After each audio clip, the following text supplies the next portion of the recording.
when we are in our teenage years, like from 12 to maybe 18, we have a lot of clashings with our parents because we are developing our own ideas and our own mindset. But ever since turning 18, I started to appreciate my parents more than I ever did. I don't think we appreciate parents the way we should. I know from the start, and I just realized whenever I think about it that I'll never be able to give back to my parents for what they gave me, in a way that, even if I had the money and let's say I end up being very rich, let's say, and this is something actually my dad told me, even if you're gonna be rich and famous and stuff like that, what can you offer to a person that is old? Like, you're kind of in your twilight years, and to be honest, I'm not really ready for that.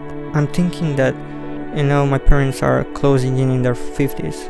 And so I did the math and I said, okay, in the best case scenario, my parents will live till they're 70 or 80. I'll only have 20 to 30 years left with my parents to enjoy them, to cherish them. And I think that's really something to think about. I think it's time for you to start appreciating your parents more and more for their sacrifice, I don't think it's easy to have kids, especially in today's society, in this godless society, if I can say so. For my father, the most important thing ever was his family, and I actually saw that in the way he lived his life. In the afternoon, when he came from work, he usually spent a lot of time with us, and if he was in the morning at home, he would spend a lot of time with us. Every Saturday we would go as a family to our grandparents, and we spend a Saturday with our grandparents.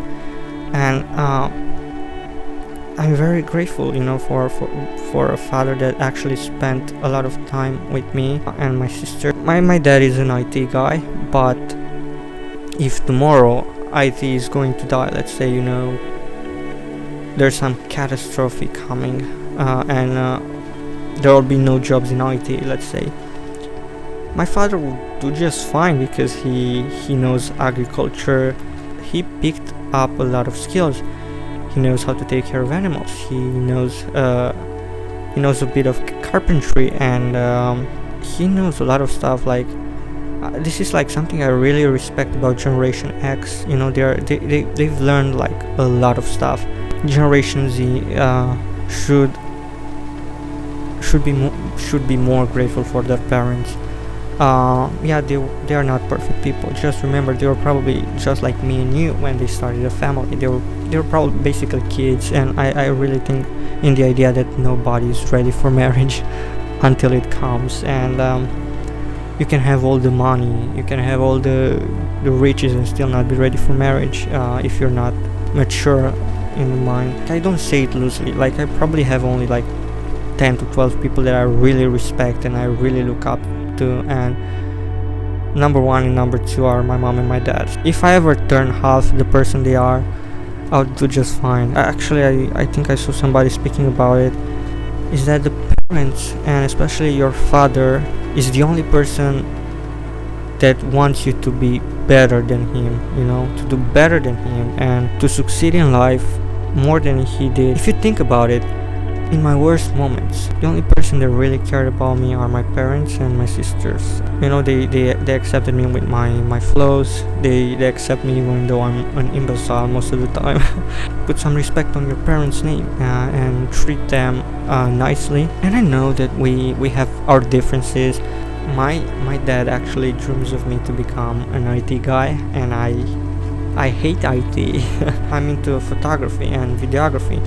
And this is one difference, is that sometimes a lot of clashing happens between you and your parents, what you're about to do in your life. But despite that, I really respect my parents and I look up to them. I look up at their traits, and